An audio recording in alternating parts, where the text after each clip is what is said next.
morning. Welcome to the Ellsworth Advisors monthly update for October 2025. I'm Cameron Mealy. Joining me today is Brett Baskin. For anybody who's watched our videos over the years, you will know that normally it's Kelly Keenan and I shooting the video. We had some scheduling conflicts this month, and so Brett is ably pitch hitting for Kelly Keenan. We're also shooting the video today. It is 10:30 on Friday, October 31st. We normally shoot our videos after the month is concluded, but again, have some scheduling issues. So all information that we're going to report today is as of the close of business yesterday, Thursday, October 30th. So bear in mind, a little bit of a different take on the video than we normally do. I'm going to kick it off with some discussion about what's happened in the economy and economic news. Then Brett will discuss our portfolios. We're obviously in a government shutdown. It has been a leading news story for about the past 31 days because we are now officially on day 31 of the federal government being without appropriations. I think to a lot of us, we haven't really noticed much of a change except what is being reported on the news. But unfortunately, we are now getting to the point where federal employees that are on furlough are going to stop receiving paychecks. We've already seen this week that the 800,000 strong National Federal Workers Employee Union has asked both sides to hurry up and get this resolved. They don't want to see their constituents going without paychecks. So we'll see if there is some added impetus now that employees are missing paychecks, if we're going to get the government back and working. Obviously, with the government shutdown, most non-critical employees are on furlough. So that means a lot of the data that is released by the U.S. government, either from the Bureau of Labor Statistics or Bureau of Economic Analysis, is not being provided. So we've cobbled together some information, and we'll run through it. By and large, the economy still appears to be on pretty good footing. Employment definitely looks like it's weakening, but corporate earnings continue to be strong, and obviously the stock market has been on a nice little run. Regarding the government shutdown, I'm going to read a quote from the Congressional Budget Office. The quote goes as follows: "Depending on its length, the government shutdown will reduce annualized real GDP growth in that quarter by 1 to 2 percentage points, that quarter being the fourth quarter. After the shutdown, real GDP will be temporarily higher than it would have been otherwise," the CBO said. Although most of the decline in real GDP will be recovered eventually, the CBO estimates that between $7 billion and $14 billion in 2025 dollars will not be recovered. So in an economy of $32 trillion, several billion dollars doesn't really move the needle, but those are real dollars. That's real economic loss. Biggest story other than the government shutdown is our interest rates. On October 28th and 29th, the Fed concluded their second to last meeting of the year. On October 29th, the Fed did announce a 25 basis point cut to the target Fed funds rate, and that makes the new target rate 3.75 to 4%. This was a 10-2 vote on the rate cut, so not a majority, but overwhelming support from the Fed governors. And Brett, what I think we talked about earlier, what is most fascinating is I think a lot of people expected that a rate cut in December was likely a foregone conclusion. And I don't know if it still is a foregone conclusion, but Fed Chairman Jerome Powell, in his comments after announcing the rate cut, was adamant and said it several times that this is not a foregone conclusion, that there will be another cut. It is going to be data dependent. And it's still priced in that there's a 70% chance of a rate cut in December, so it's more likely than not. But I think for the first time, we've seen a divided Fed in the 10-2 voting. And I say that because out of the two officials that voted not to cut 25 basis points, you had one who favored a 50 basis point cut, and you had one who favored not to cut at all.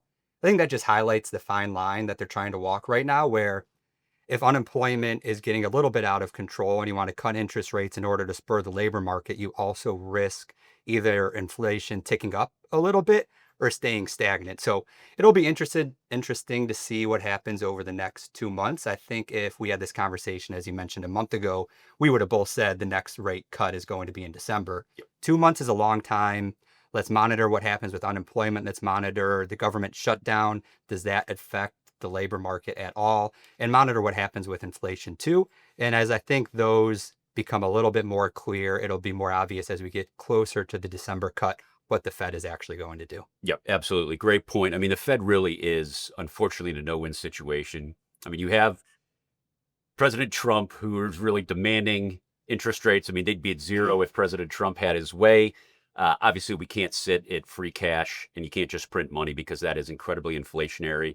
But on the other hand, the economy certainly is slowing. I agree with you. I think if we do see a cut in December, we might be looking at maybe another cut in 2026, but I think the Fed's going to be really hands off. I think we're going to a bias of maintaining rates ultimately to maybe in late 26, 27, we might start seeing rate increases. I think so too, if especially if inflation remains sticky at 3%, how much further can the Fed cut to keep the Fed funds rate target above a 3% inflation rate?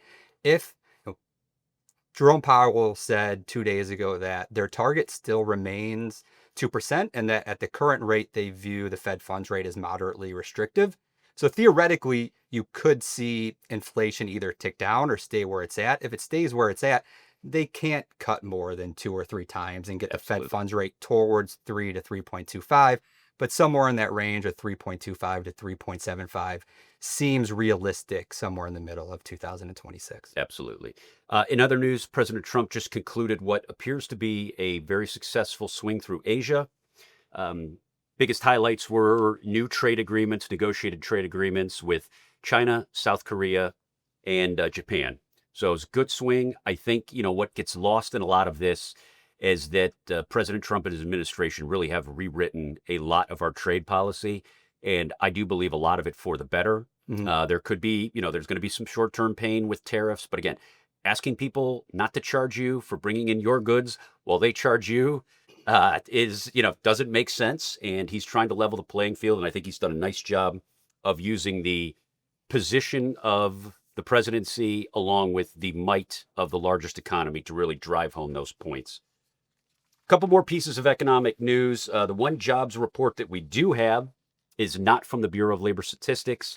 This comes from ADP. ADP, they publish a much anticipated private sector job report every month.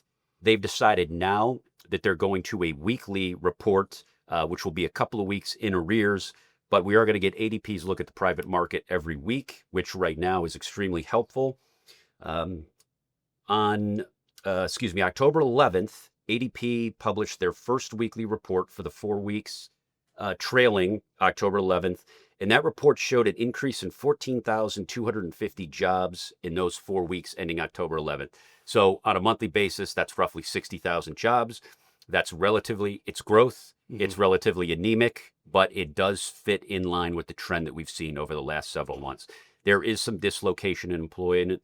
I think whether you can call it interest rates, tariff uncertainty, economic uncertainty, people are just a little more cautious on hiring today.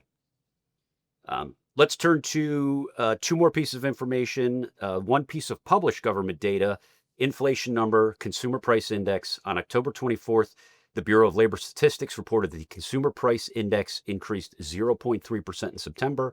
And on a year-over-year basis, the index is up 3%, pretty much in line what we've been seeing from inflation. Last piece of news, which is interesting because we just talked about how GDP could be lower because of the government shutdown. According to the Atlanta Fed and their GDP Now forecast model, as of October 27th, they're projecting fourth quarter GDP to come in at a very strong 3.9%. So if that happens, economy's still strong, earnings have been pretty good, employment appears to be weak, inflation is not perfect, but it's not bad. So again, we're in this kind of Goldilocks scenario. I've said the word Goldilocks many times over the last 3 years, but I don't see a recession. I don't see a recession over the next 12 to 18 months. I also don't see a reason why the market should be clipping at the pace it has been. I mean, valuations are extremely high. A lot of companies that really are not performing vis-a-vis profitability continue to get marked to significant valuations because of this future look at what they could be. So I think valuations got ahead of us. I could see some volatility going into the end of the year, but we've had a great year. I think it's going to continue.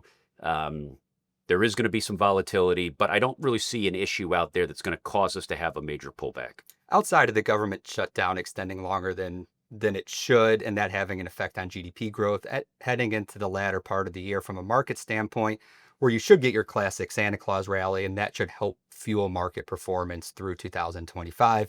I agree with you. We don't see too many headwinds heading into the end of the year.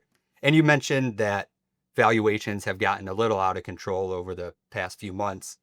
And that's sort of the theme that we've seen in the market through this year, that risk on growth play equities have outperformed, and the market just does not seem to care about fundamentals. And we've seen that reflected in our portfolios.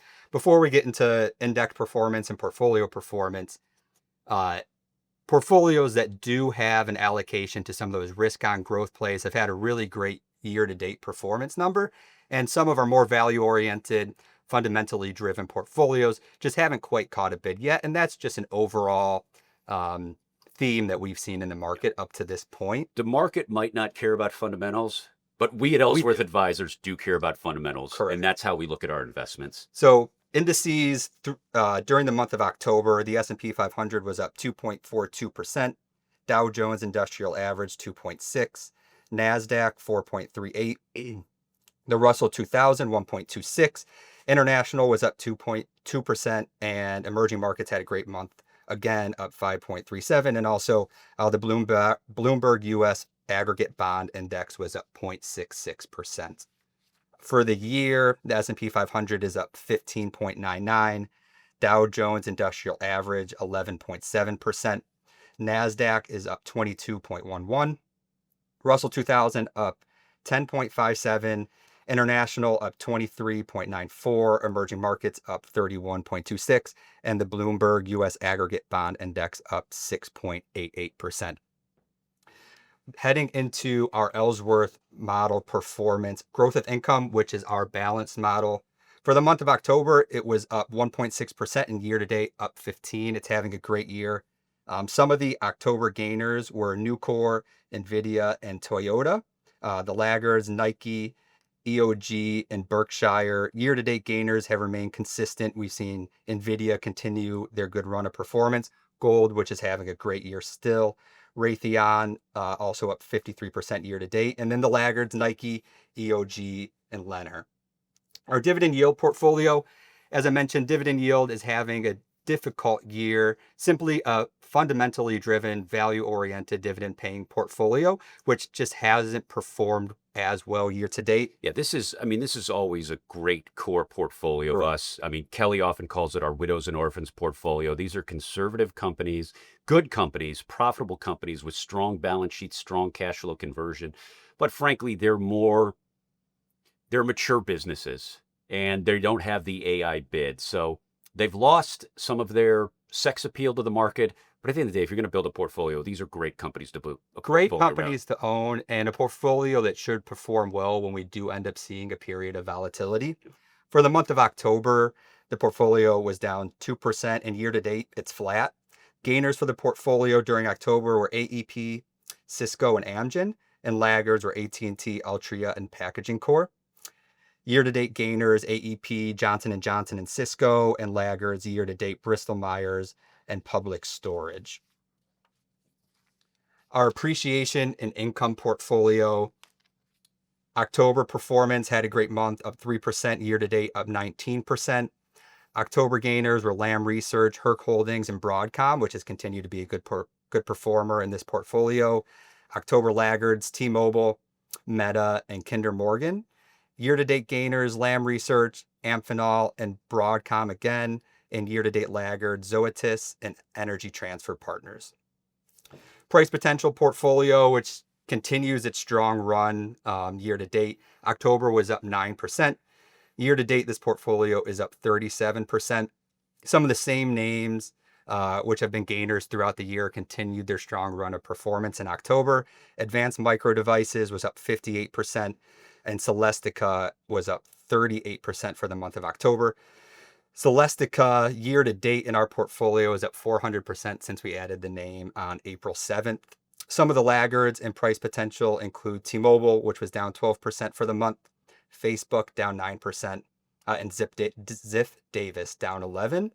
We've gotten rid of a lot of the laggards in this portfolio due to turnover throughout the year, and most of the names in this portfolio have had a great run of performance year-to-date. Our long-term price growth portfolio, October just above flat. It was up 30 basis points. Year-to-date, still having a really good year, up 19%. The gainers in long-term price growth for the month include Google, up 16%, Nvidia, up 9%, and Rio Tinto up 9%. The laggards include Facebook down 9%, Netflix, and Royal Gold down 11%. Year-to-date gainers, Newmont up 121% year-to-date, NVIDIA up 51% year-to-date, and Google up 48% year-to-date. And year-to-date laggards, Amcor down 17% year-to-date, and Merck down 13%. Our SMID portfolio, which is our small and mid-cap portfolio, has struggled a bit year-to-date. By nature of the market capitalization of the holdings in this model, it is a growth model, but it does have a focus on fundamentals and is more of a value-oriented small and mid-cap portfolio. So we've seen the performance of SMID not quite catch a bid yet this year. It's down 4% for the month of October, and year-to-date down 6%. The gainers for the month, Nano Energy, which we bought this month, up 25%. Ouster Inc., which we also bought this month, up 24%. Some of the laggards for the month, Commvault down 27%, Sold Village Supermarkets down 16%, and Northeast Bank down 14%. Year-to-date gainers, Bowman Consulting up 73%, and TAT Technologies up 62%. We've gotten rid of a lot of the laggards in this portfolio. It's a high turnover portfolio, but some year-to-date laggards that are still included in the model are Idaho Resources, which we did sell this month, and Commvault, which is down 9%. And to your point, our small mid-cap portfolio is volatile in terms of there is a lot of turnover. It's the nature of smaller stocks. They move much more rapidly. So this is a portfolio that often we use in retirement accounts, just given the turnover, just given the tax gains that are routinely generated in that portfolio, but also because it is a portfolio that really needs several years to prove out. It's one of the reasons we also hold in retirement accounts, because those are generally accounts that have a longer runway.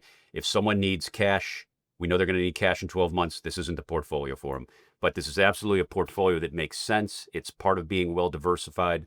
And, it's had its great years. And right now it's just having a little bit of challenge. But, by and large, if you look at the portfolios, I'm very happy with how they're positioned. I'm very happy with the performance.